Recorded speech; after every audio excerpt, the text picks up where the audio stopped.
Welcome everyone to the Iowa Hunger Coalition's December 2023 monthly meetup. Glad that you're all able to join today. If you are new to these meetups or to working with the Iowa Hunger Coalition, we are a membership-based 501c4 organization. We have a volunteer board of directors, and we don't have any paid staff members, but we do have a contract lobbyist. John and Cindy Peterson are our contract lobbyists. And we use our collective voice to educate and advocate for policies to end hunger and food insecurity and build equitable food systems in our state. Want to say thank you to all of our dues paying members. Our work is only made possible by our dues paying members. Like I said, we're entirely volunteer run, so we couldn't do this without the support of our members. Very quickly, want to recap our legislative agenda for 2024. These are our top priorities. I'll post in the chat. We have kind of our full list of policy priorities on our website, but these are the ones we've identified as kind of top priorities for this legislative session. We are seeking a $1 million appropriation for the Double Up Food Bucks program. That's a nutrition incentive program for SNAP, where people can double their benefits if they're purchasing fresh fruits and vegetables. We have been working with others on the Healthy School Meals for All Coalition and are working on advancing some legislation that gets us part of the way there. You'll be hearing more about this very soon from some of our partners on the call. And specifically, we're looking at House File 575. That was a bill that was introduced last session. It's still in play for this session. The way Iowa's General Assembly works is in kind of 2-year cycles. It has bipartisan support, and it would expand free meals to 23,000 low-income students in Iowa. So it would essentially expand free meals to every student who's receiving reduced price meals. And it would cost 1.1 million. So we feel like it's got bipartisan support, relatively low price tag for what it would do. So we're really hopeful that we can get that across the finish line this year. And then we're also looking for state investment to support local food purchases by schools, food banks, pantries, early care centers, senior centers. Really, if you're familiar with the Local Food for Schools, LFS, or Local Food Purchasing Agreement, LFPA, we're looking for state investment to continue the work of those programs. And then the final one I threw on just this morning with a question mark is summer EBT. So for those of you who don't know, summer EBT is a new permanent federal childhood nutrition program. It was passed last December. And so this is a federal nutrition program that states can opt into. And it works similarly like SNAP, where the benefits themselves are fully federally funded, but states do have a cost share on the administrative costs. It is $120 in grocery benefits, same rules that apply to SNAP, during the summer for students who qualify, and that's based on free or reduced price lunch, or there's also a separate application. States need to submit a notice of intent to USDA by January 1st to do summer EBT in 2024. We have not heard from HHS or Department of Education yet on whether they will be submitting a notice of intent and a plan. If the state does not submit something, then we are going to make sure during the legislative session that Iowa participates in summer EBT in 2025. So that's a bit of a question mark. Hopefully we'll just, the state will be doing this and we'll be able to celebrate that win for Iowa's kids. But more to come on that. And so today's agenda, we've got some guest speakers, and I'm not sure if Caitlin's on the call. I know Meg is. So Meg, you might be soloing this, and I just didn't get the memo I'm to talk here. about here's Caitlin. Okay, sorry, I can't see everyone Yes. at the same time. So Meg and Caitlin will be talking about healthy school meals for all. And that'll be the bulk of today's meeting. And then we've got some policy and coalition updates near the end. But I am going to turn things over now to Meg and Caitlin. And is it easier if I let you share screen and advance slides yourself, or otherwise just tell me and I can be the clicker? You can keep sharing and be the clicker. That's fine. It's already up there. Awesome. Well, thank you everyone for hanging out with us today. And we would like to share with you some information about healthy school meals for all in Iowa. So we're going to talk a little background so you maybe have a little understanding of child nutrition programs, because we know not everybody is working in school nutrition and there's lots of things that happen behind the scenes. So if you want to go to the next slide, Luke. So first off, everyone is a stakeholder in school meals. Whether you work in schools, you have kids in school, or you pay taxes, school meals have touched your life in some way, shape, or form, whether it's in the past or currently. You can go ahead and go to the next slide. So we'll do a little 101 on child nutrition programs. So there are 5 federally funded child nutrition programs through USDA. So we have National School Lunch Program and School Breakfast Program, which will be the bulk of what we talk about today. But there's also the Special Milk Program, the Child and Adult Care Food Program, and Summer Food Service Program. And then Fresh Fruit and Vegetable Program, I put that on there because it's more of a grant funded program, but still something administered by USDA. And then USDA also administers team nutrition programming and grants, the Patrick Leahy Farm to School program and grants, and then summer EBT. So lots of things that fall under their purview. So National School Lunch Program serves about 21.2 million children nationwide and about 254,000 children in Iowa. National School Breakfast Program serves about 10.6 children nationwide and 72,000 children in Iowa. Go ahead and go to the next slide. So a little bit of history. I won't spend too much time on this. You can certainly read this later. But the one thing I find really fascinating is in 1910 in the Journal of Home Economics, they posted that the teachers are unanimous in the belief that the luncheons are helping the children both physically and mentally. So I think it's interesting that we're here over 100 years later, still talking about how school lunch can benefit kids. So just something I always like to share and point out.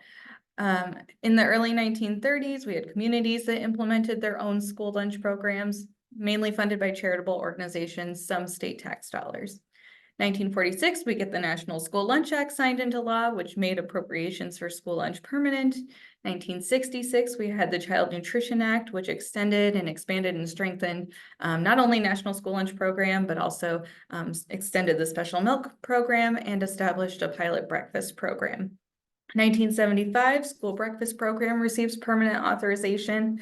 And then in 2010, we have the Healthy Hunger-Free Kids Act, which is a massive child nutrition reauthorization law and had set new standards for meals and for just really all foods in schools, whether it's meals or a la carte or smart snack items.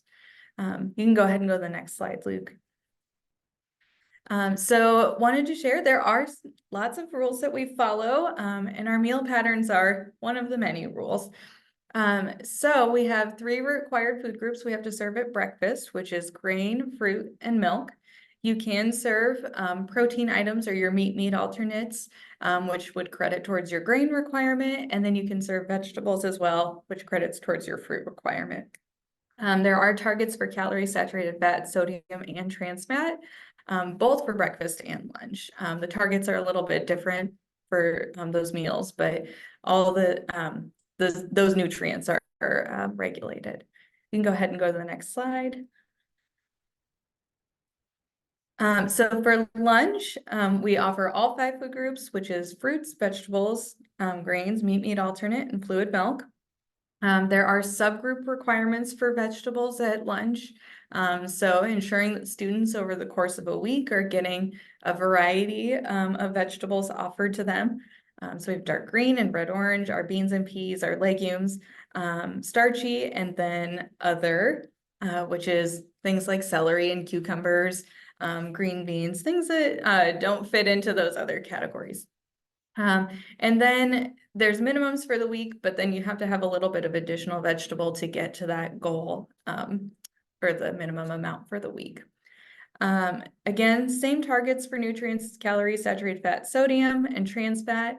In this school year, we had a 10% reduction in sodium from last school year. So there are some things still changing with child nutrition programs, as far as what we offer, how much. And there will be new standards, a final rule rolling out here in the spring about lots of different things like around added sugars, cultural foods in school meals. There's some procurement things, things around fluid milk and whole grains. So there will be some more changes coming yet again, as far as the items that we serve. Go ahead and go to the next slide. So I want to touch a little bit on some of the eligibility pieces with child nutrition programs, because it definitely factors into our conversation around healthy school meals for all. So direct certification is a process conducted by states and local educational agencies to certify eligible children for free or reduced price meals without needing a household application. So this identifies children who are already eligible to receive free school meals because they're on a qualifying assistance program. And those programs have already checked household income, so it's just a way to kind of streamline less paperwork for the family to fill out to get the free meals that they are likely already qualified for.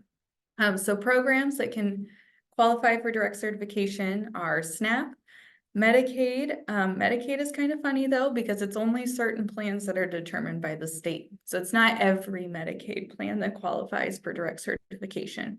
TANF, FIDPER, children who are migrant, homeless, or in foster care, and children in Head Start, all would directly qualify for free meals.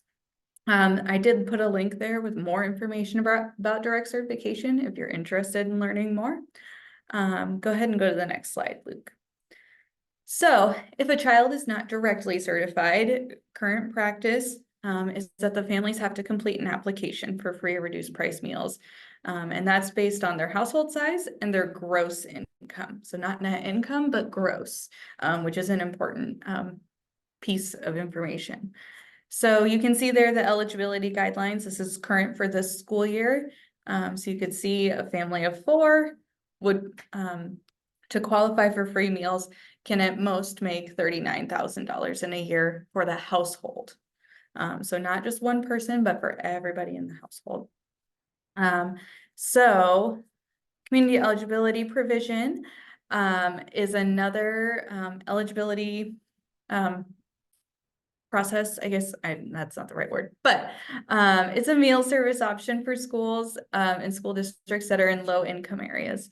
So it allows these high poverty schools and districts to serve breakfast and lunch at no cost to all students without having to collect applications. So they're reimbursed using a formula based on the percentage of students that are eligible for free meals and based on their participation in other means tested programs. So really direct certified students. This percentage is your ISP, your identified student percentage. And you have to have an ISP of at least 25%, which is new this year. Previously, it was 40%. However, CEP is not always financially viable for every district. The identified break-even point for a school food service authority is really closer to a 60% identified student percentage. So even though you can technically qualify for CEP at 25%, you're only going to get reimbursed at the free rate, which is the highest rate, for 25% of your students, and everyone else gets reimbursed at the paid rate, which is a very, very small amount, because in theory, the paid rate, the government is putting in a little bit, but then the parents and the families are picking up most of that cost. So while the ISP was decreased in 2023 to allow more schools to participate, USDA does not have the authority to adjust the multiplier. So that piece is really important in this formula because it helps you increase the number of students that you're going to get reimbursed at that free rate.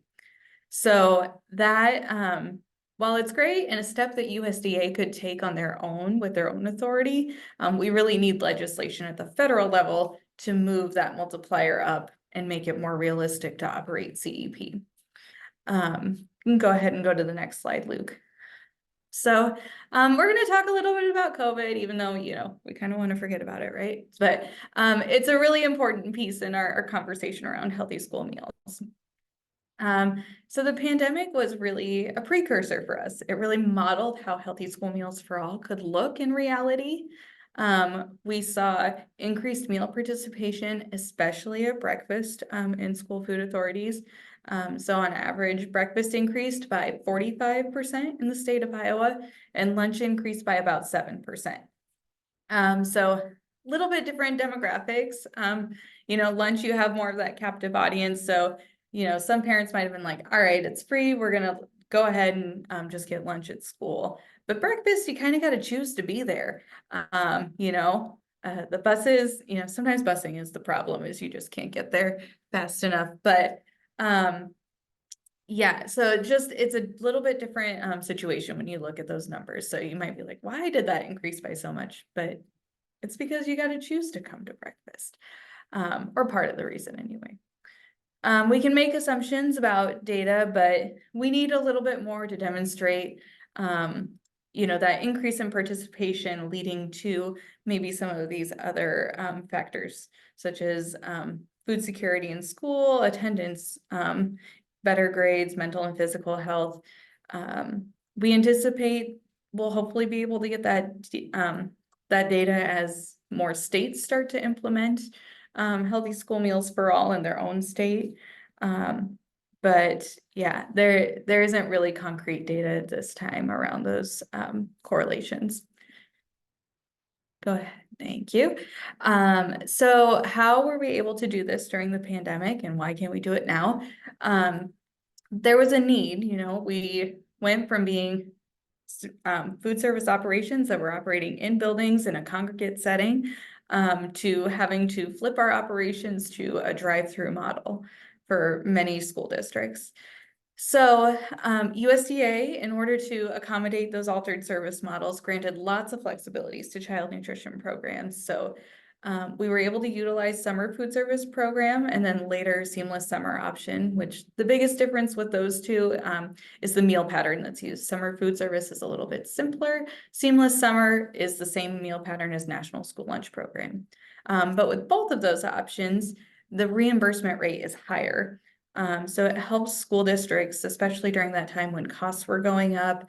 There was supply chain challenges, which if you couldn't get the product that's maybe priced a little bit more in your range and you had to go with a higher priced product, it just gave schools some breathing room to be able to operate effectively.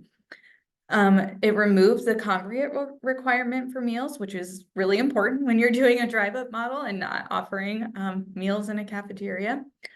Mealtime requirement. So what this waiver did is it allowed schools to alter the timing with their meals. So normally you have to serve breakfast in the morning, so much time before lunch happens.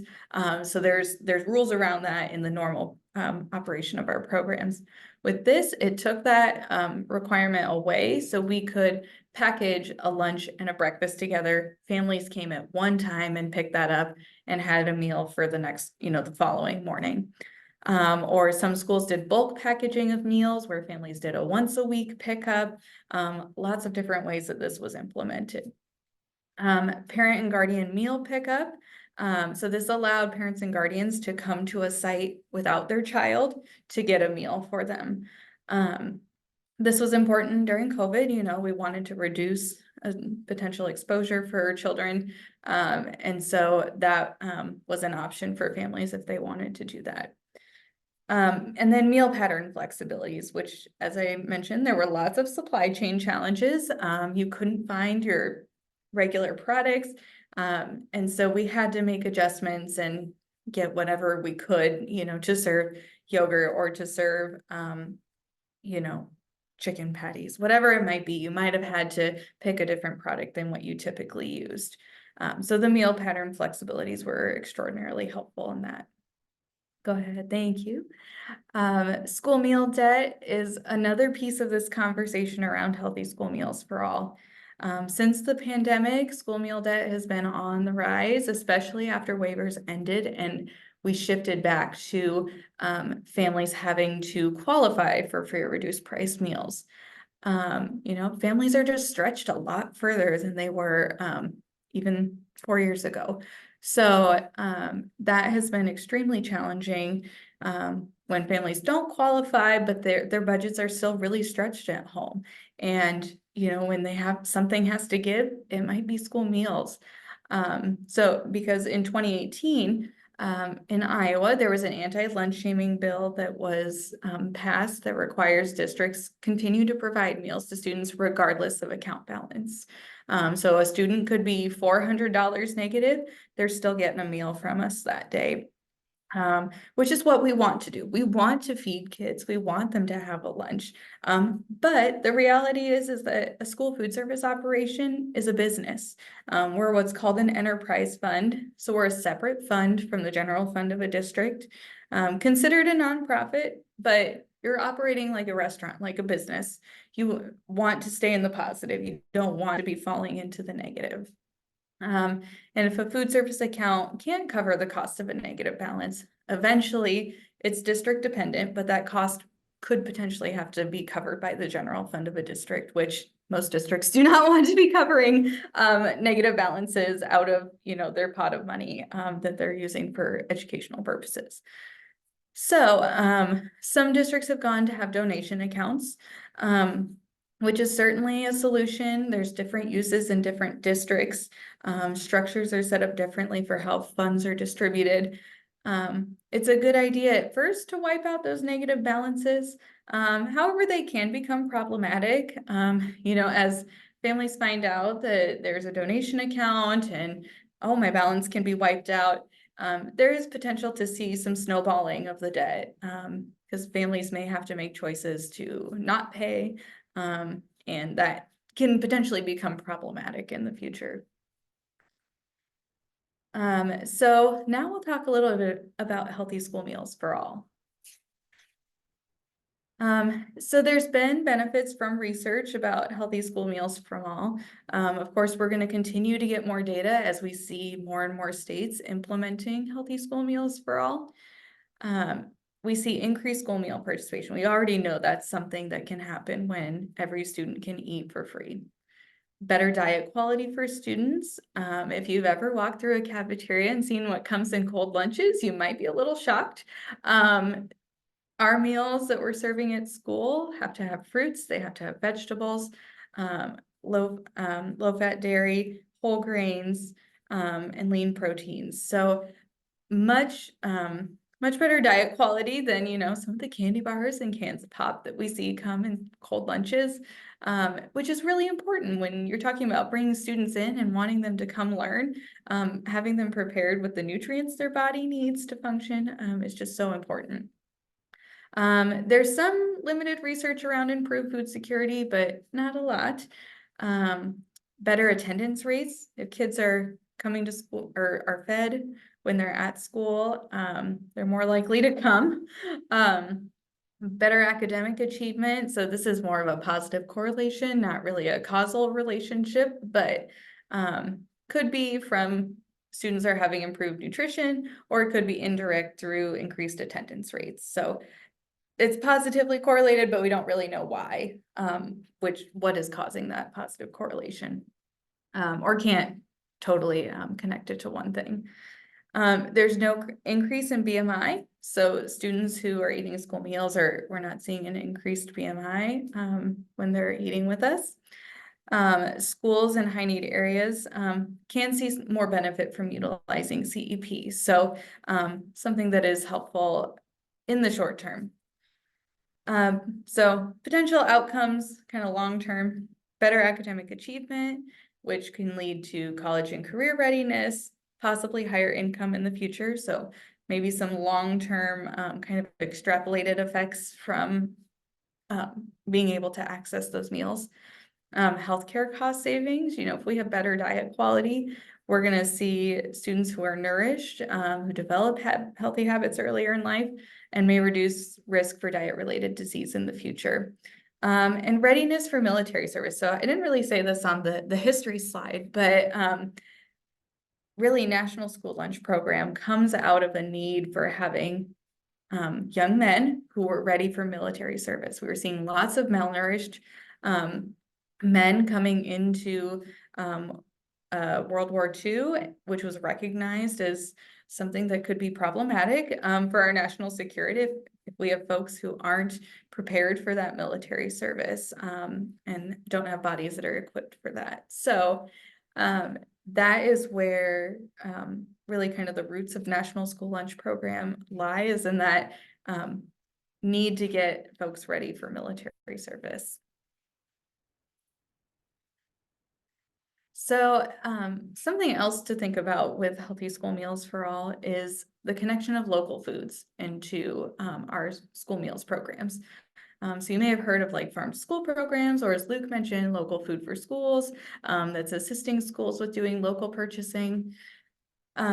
We have many states that had Healthy School Meals for All policies, or that have Healthy School Meals for All now, also have local foods policies in place. So whether it was prior to their Healthy School Meals for All policy or as a part of that policy. So 10 of the 14 states with Healthy School Meals for All have at least one local foods policy. 2/3 of those states have local food purchasing incentives. And of the states that have only introduced Healthy School Meals for All legislation, but not yet passed it, 57% have also enacted grant programs that support the purchasing, processing, and serving of local food. So kind of an interesting connection. There's that value in school meals in these states, we find. Higher participation in our programs can mean more access to local foods if that school food service authority is purchasing meals as well. Higher participation also leads to more stable revenue for child nutrition programs. It provides some comfort for directors to make those values aligned purchases versus solely focusing on the cost and convenience of getting an item, which can lead to purchasing from more BIPOC, emerging, or climate smart farmers. We see streamlined administration of National School Lunch Program and School Breakfast Program with Healthy School Meals for All. And that really lets a director focus on building connections with local producers and taking some of those extra steps that a school has to take to be able to purchase local foods. So this is a really nice graphic from National Farm to School Network that I think is a really great piece to show that connection between universal meals, local foods, and community values. Okay, so we'll talk a little bit about getting involved because that's always important, and we've got some actual action steps and things we can do.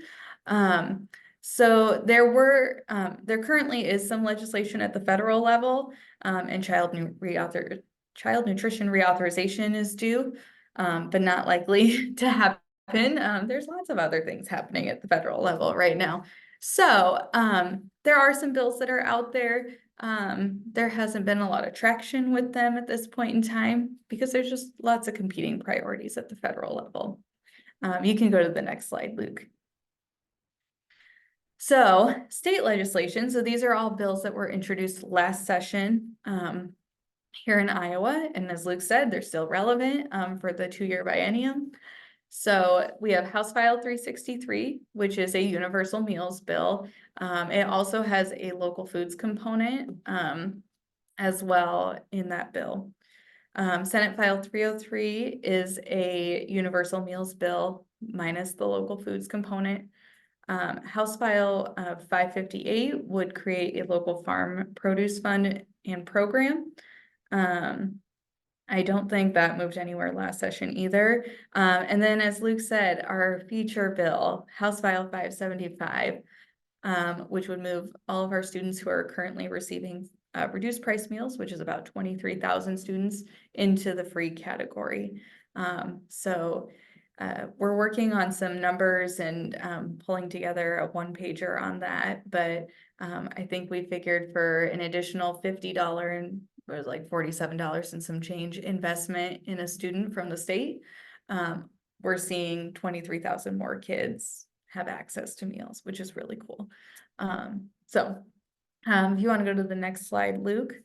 So really the key ingredient in all of this is you as a constituent, as a stakeholder in school meals.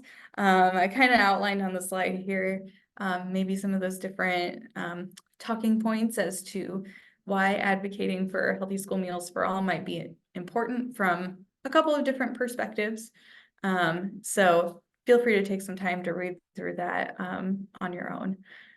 If you want to go to the next slide, I think that was all I had. Yeah.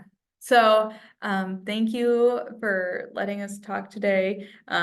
Myself, Meg, Luke, and then Gus Tanis from Food Corps are kind of the core members of a small but mighty Healthy School Meals for All coalition here in the state.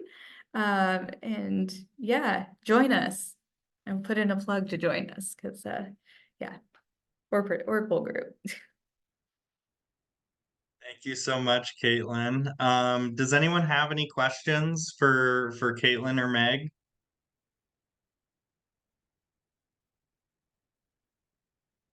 We are recording this, and I can make the slides available too. So if you want to go back and look through any of those slides in more detail, we can send that out afterwards. So thank you for filling us in on Healthy School Meals for All, and I will be sharing a little bit more about the Day on the Hill and how to get more involved in the coalition in just a minute. So I'm going to share my screen again.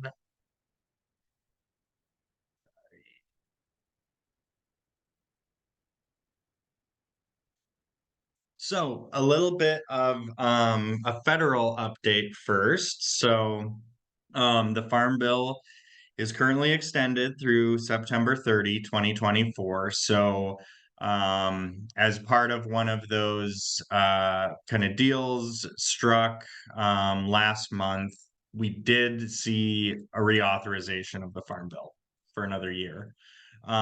So we expect and hope that that Farm Bill will kind of be next on the agenda after they get these spending bills passed.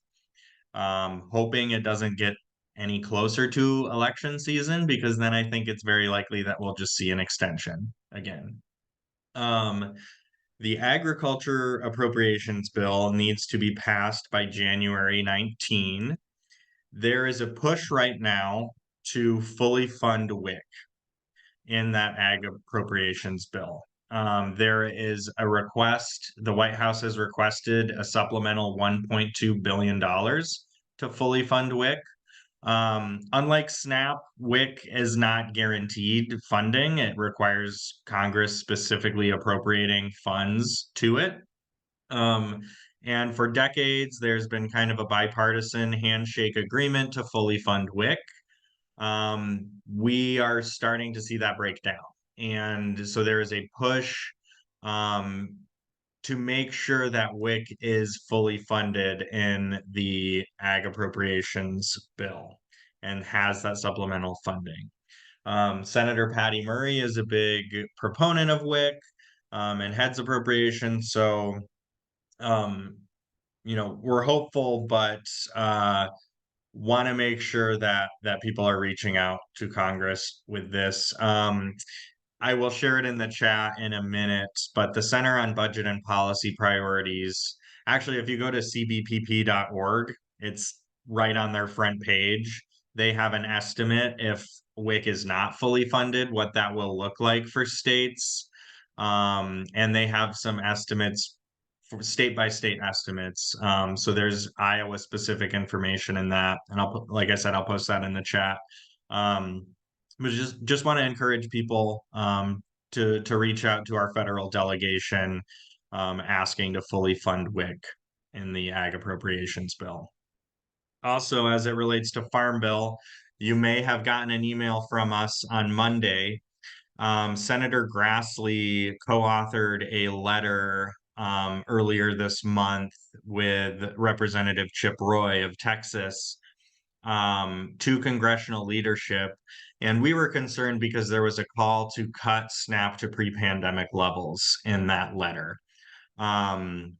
And so we kind of ran some estimates on what that would look like. It would be a 27% cut to SNAP in Iowa. So for the average Iowa household receiving SNAP, that would look like a loss of $73 a month in benefits. So we're encouraging people to reach out to Grassley's office. We did just have a call with him, some of our board members, yesterday with not Grassley himself, but one of his ag staffers. And we're looking at kind of issuing a sign-on letter. I think the positive news I would say is um, agriculture committee leadership, both Republicans and Democrats, have said that they're not interested in cutting SNAP to pre-pandemic levels. And so that's something we brought up with Grassley's office is that, Senator Boozman, who's the ranking Republican in the Senate Ag, G.T. Thompson, who's the chair of House Ag, have both said they're not interested in doing this. We want to make it clear that Iowans won't stand for cutting SNAP in the Farm Bill. We have some positive improvements to SNAP that we'd like to see in the Farm Bill. So just want to encourage folks to check out that article. Give Senator Grassley a call or an email if you're able, and want to make sure that his office is hearing from Iowans that we want to protect SNAP. A real quick update. I know we've shared this the past couple months, but the ABOD time limit, aka work requirements, is now back in effect in Iowa for SNAP. So this is for able-bodied adults without dependents, which these are people between the ages of 18 and 52 who are physically and mentally able to work. Don't ask me who defines that definition because that's a whole other conversation. But that is back in effect. There are some new exemptions that exist for veterans, people experiencing homelessness, and young adults who've aged out of foster care. We have on our website a flyer that you can use to help get the word out. Because it's a 3-month time limit, basically what this means is if someone falls under this requirement, they need to be working at least 20 hours a week on average, or they can only receive SNAP benefits for 3 months and then they'll lose access to SNAP for 3 years. Because there's that 3-month time limit and that it started on December 1st, we probably won't see an effect from this until March. As people who then have used up those 3 months are then removed from SNAP if they're not able to meet that work requirement. So feel free to check out that blog post, reach out to us with any questions about that. This also, it's not been like super verified. We heard from a few people that SNAP skimming may be happening in Iowa. If you come across hearing this at all, just wanted to let people know that there is a process in place to get benefits back that have been stolen. This has been a problem in other states, especially during the pandemic, but USDA set up a whole process. States need to have a plan in place. So if you come across anyone who has told you that their SNAP benefits have been stolen by a scammer or have been skimmed, let people know there's a process in place to get those benefits back, but they need to report them within 10 calendar days of when they discovered that those benefits were missing. And they need to file a report with their local HHS office. So if you hear anyone sharing about this at all, encourage them to reach out to their local HHS office and file a report because they only have 10 days to do that, or there's no recourse for getting those benefits back. There's a page there that USDA has with more information. And again, we've just heard a few kind of rumors and people sharing that they heard this happen. So No cause for alarm. Just if you hear that, let people know there's a process in place. So upcoming coalition meetings, we have our next Healthy School Meals for All coalition meeting on Wednesday, January 10 at from 9 a.m. to 10:30. If you're interested in being a part of that, feel free to reach out to us at Iowa Hunger Coalition at gmail.com. We're working on getting a website for the coalition, which should make it a little easier to get in touch that way. But if you're interested in getting more involved in the Healthy School Meals for All work, I encourage you to join that meeting. During the session, this is new. We are going to have check-in calls every Friday at 9:30. I will say we'll probably get into the weeds a bit more. So if you're really following this stuff closely and want to stay updated, our plan is those will just be a half an hour check-in calls every Friday. And hey, if we have some quiet weeks and need to cancel them, that is fine. It just happened last year where we were having a lot of kind of last minute emergency meetings thrown together around this SNAP bills. And so we're just trying to be more proactive and meet regularly during the session. Our next IHC monthly meetup is Wednesday, January 17, and we've been focusing on our top legislative priorities. So we had in November, Iowa Healthiest State Initiative share about double up food bucks. This month we had School Nutrition Association sharing about healthy school meals for all. In January, we'll be hearing from the Iowa Food System Coalition sharing about those local food purchasing incentive pieces. So if hope you can join then. And also just wanted to let people know too, if they're interested in getting more involved with the Food Systems Coalition's policy work. IFSC's Local Food Policy Network team has monthly meetings that have kind of started up, and the first one for 2024 will be January 19 at 10:30. So, excuse me. Feel free to reach out on any of these if you'd like the calendar invites, or just have questions. Some upcoming events. We do have the Iowa Food and Farm Day on the Hill on Thursday, January 25. That's from 9 to 3. I should have the registration link in here and I don't. So I'm going to type that in the chat in just a second. It's bit.ly/IFSC-DOTH. If anyone wants to be a saint and put that in the chat. And then Healthy School Meals for All Day on the Hill. That's Thursday, February 15. It's directly following the School Nutrition Association of Iowa's legislative breakfast. And so we'll be advocating for healthy school meals for all. So stay tuned for more details on that as well. And then we try to end with a discussion question every month. And so I guess I'll open it up for other questions too about any of the other content we shared. But just in trying to dream big, I thought we could end this year on a positive note. And feel free to come off mute or just share in the chat. If you could write and pass one bill this upcoming legislative session, what would it be? And I guess if you want, you can cram everything into one omnibus bill if you want, but I guess that may hopefully that's not too broad, but that's our question for the month. Luke, I had a quick question regarding some of the discussion earlier before we jump into that awesome question you just asked. For sure. I want to amplify Brianna's question from the chat about why perhaps we're seeing this bipartisan breakdown with WIC, and like what are some of the arguments being made to support not funding them.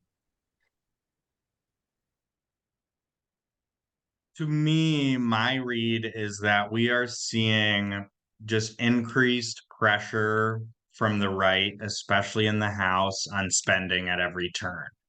That's my worry with this Grassley letter, is trying to kind of re-inject this spending argument into farm bill conversations. I think that's why we're seeing it with WIC. But they've been trying to call for across the board spending cuts every category. And so I think you're seeing attempts to keep spending down anywhere and everywhere.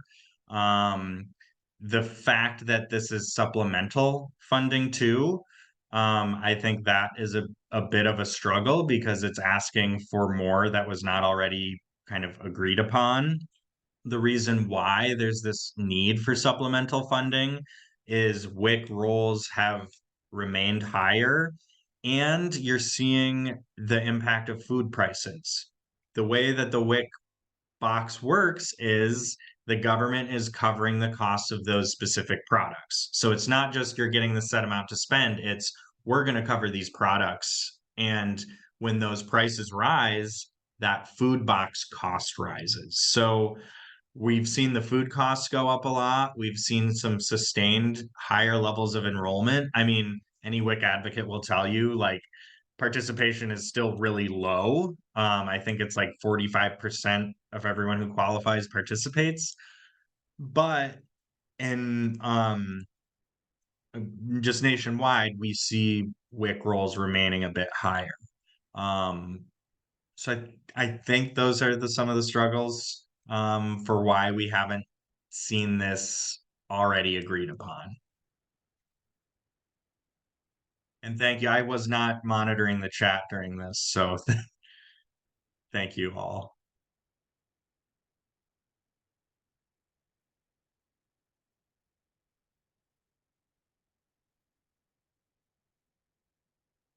And I'm realizing it's not letting me minimize Zoom while I'm recording, so I can't post the links it's going to. But if you'd like more information on kind of the stats around that Grassley letter, feel free to go to our website, iowahungercoalition.org. If you click on news, it's the top item there. That's also where you can find the SNAP flyer. And Meg, I'm seeing in the chat House File 363. I need to reach out to you and Caitlin about potential Republican champions that should maybe talk to Eisenhart, because yeah, House File 575, it's great if we could get that passed. But where we need to get is healthy school meals for all, and that's what House File 363 does. So yeah, yes, Caitlin, I think Ingalls might be one. I also think Megan Jones is another possibility, and Brian Losey. And so I think if we reach out to those three, and if we've got any in-district contacts that could reach out and maybe try to get them to talk with Eisenhart, and see if we can kind of get it reintroduced with bipartisan support. Because I think if we can get it, like, let's get it introduced. Let's let's try to, for everything, shoot high. We did have a few in-district folks reach out to Representative Ingalls when that bill was first released. And it didn't sound like the demeanor was necessarily receptive. And I would have to say it's a total pipe dream for House File 363, because we really just do not have the infrastructure to support that yet. But that's where, with collaborating with the Iowa Food System Coalition, the Iowa Farm to School and Early Care Coalition, and all the folks that want to contribute to school meals, I think that we can make it happen. It's just going to take a lot of hands on deck.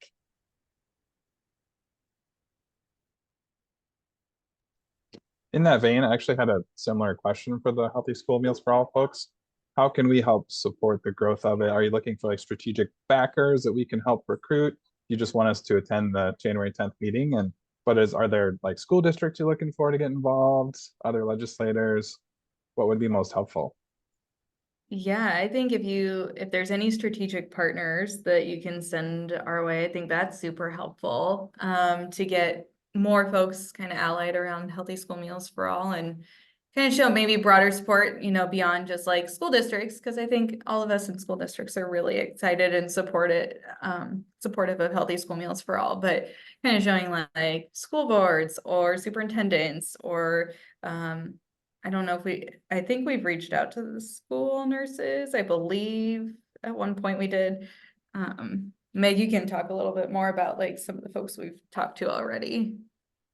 I think, yeah, just, if anybody serves on the Parent Teacher Association, we would appreciate support there. If you have friends that are on the Parent Teacher Association, I mean, I really think that food is just something that is so not recognized in general as essential and necessary. And having a conversation about food with people and putting fuel in the tank to be able to learn.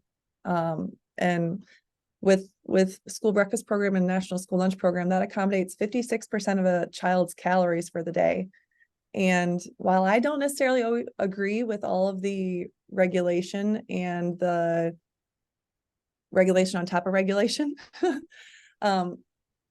it's I wish that we would trust kids more to make good decisions in eating and making good food choices, but that's another story. But parent teacher associations would be good. Also the Rural School Advocates of Iowa and the Urban Education Network, which are both listed as clients on Iowa Legis. I would reach out to the lobbyists associated with those programs, but school administrators, teachers, parents, everybody should be reaching out to your local representative to at least put this on their radar and let them know that this is important to you. Mhm. Thank you for Yeah, asking and that question, John. I would just add, try to elevate those two bills, 575 and 363. And maybe based on your read of the legislator and what they might be most receptive to. But I think if you look at 575 and who has already kind of signed their name on for Republicans, I think thank them for supporting that.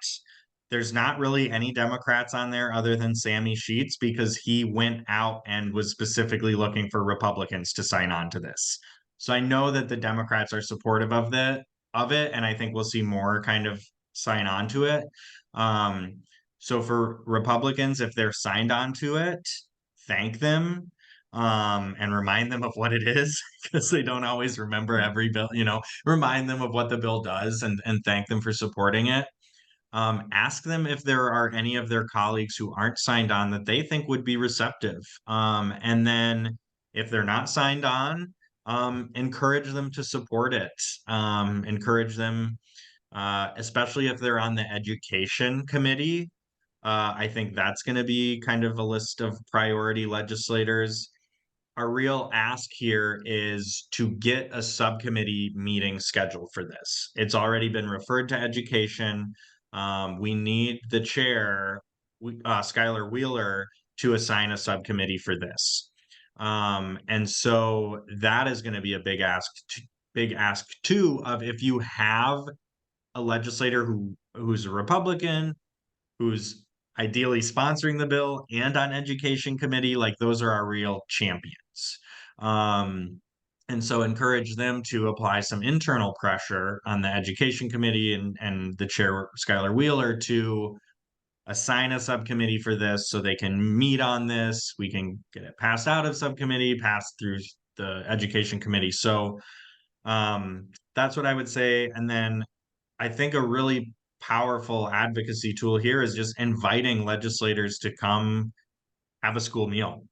You like legislators love like talking with like young adults and kids. Like I'm sure like if I were a legislator, that'd be my favorite part. Like if I was asked to go have lunch at an elementary school versus like talk on a business forum, like personally, I know I'd be more interested in like grabbing lunch with the kids. So I feel like a very low stakes environment, an inviting environment for them. They're going to want to say yes to that. And it gives you an opportunity to talk about the importance of school meals. Here's our school meal debt that we're facing right now.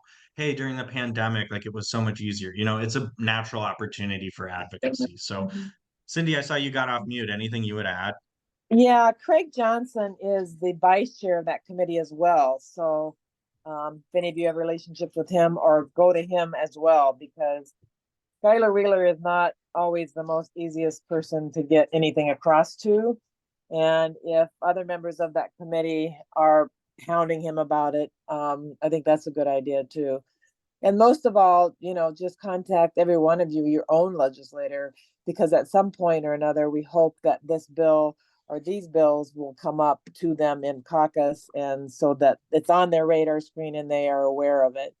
But hold their feet to the fire. This is an election year and they want to go out and campaign on some good things they've done in Iowa. And I can't think of a better thing to do than to make sure every child's ready to learn with a good, healthy breakfast and lunch. So I talked with Megan Jones at the United Way breakfast about it, and she, is a good champion for this, and didn't seem to be, didn't give me the no or the like push around answer. So I think we need to keep pushing it. So that's all I wanted to weigh in here. Yeah, and I Thank you. think Thank you, Cindy. Yeah. Oh, go ahead, Caitlin. no, yeah, I was just gonna say, if folks need help like connecting with their local school food service director, like Meg and I can maybe do some legwork and figure out who that person is and get you in touch with them as best we can. Usually they're listed on your school website too, but yeah, if you need help finding them, reach out to us to help schedule that visit if you want to bring a legislator out to a school building. So. We do have a campaign going right now for the School Nutrition Association of Iowa to encourage our school nutrition professionals to invite their legislators to school breakfast or school lunch. But honestly, if you would reach out to the school nutrition professional and spur them on that effort, it would help. I mean, it would allow them to know that other people care about this. And I will say that at the Capitol, when Luke and I are there and you're talking to legislators and we're the only ones talking to them about this, that's the answer we get. Well, I'm not hearing this from my constituents. It's just you and Luke that want this. So what we need is for them to come out and say, yes, I've heard from a lot of my people that this is important. So that's what we want them to hear, that it's coming from their voters, their constituent, their hometown, not just us lobbyists up at the Capitol. Yeah. And if you don't know who your legislators are, again, I wish I could type a link in here, but if you go to legis.iowa.gov, there is a link that says find your legislator, and you can just type in your address and it'll tell you who your legislators are. And then you can click and view their committee assignments and a little bio and things like that. So I encourage you, that is a very good first advocacy step, I would say, and prep for the 2024 session. As if you don't know who your legislators are, try to get to know them a little bit, both, looking through their background, but with an invitation to meet. I mean, it's kind of tight before session, but if they have in-person events at the start of session or leading up to it, thank you, Meg and Caitlin, both for posting that. I realize we are at time, so I saw a couple people shared in the chat some of their ideal legislative wins. Good to see those. So thank you everyone for being here. Hope you all have a great rest of the 2023 year. And we will see you back in January. And next time we'll be meeting, the legislative session will have already started. So hopefully we'll have good things to be talking about at that meeting. All right. Thanks, everyone. Thanks, Luke. Thanks, everyone. Bye.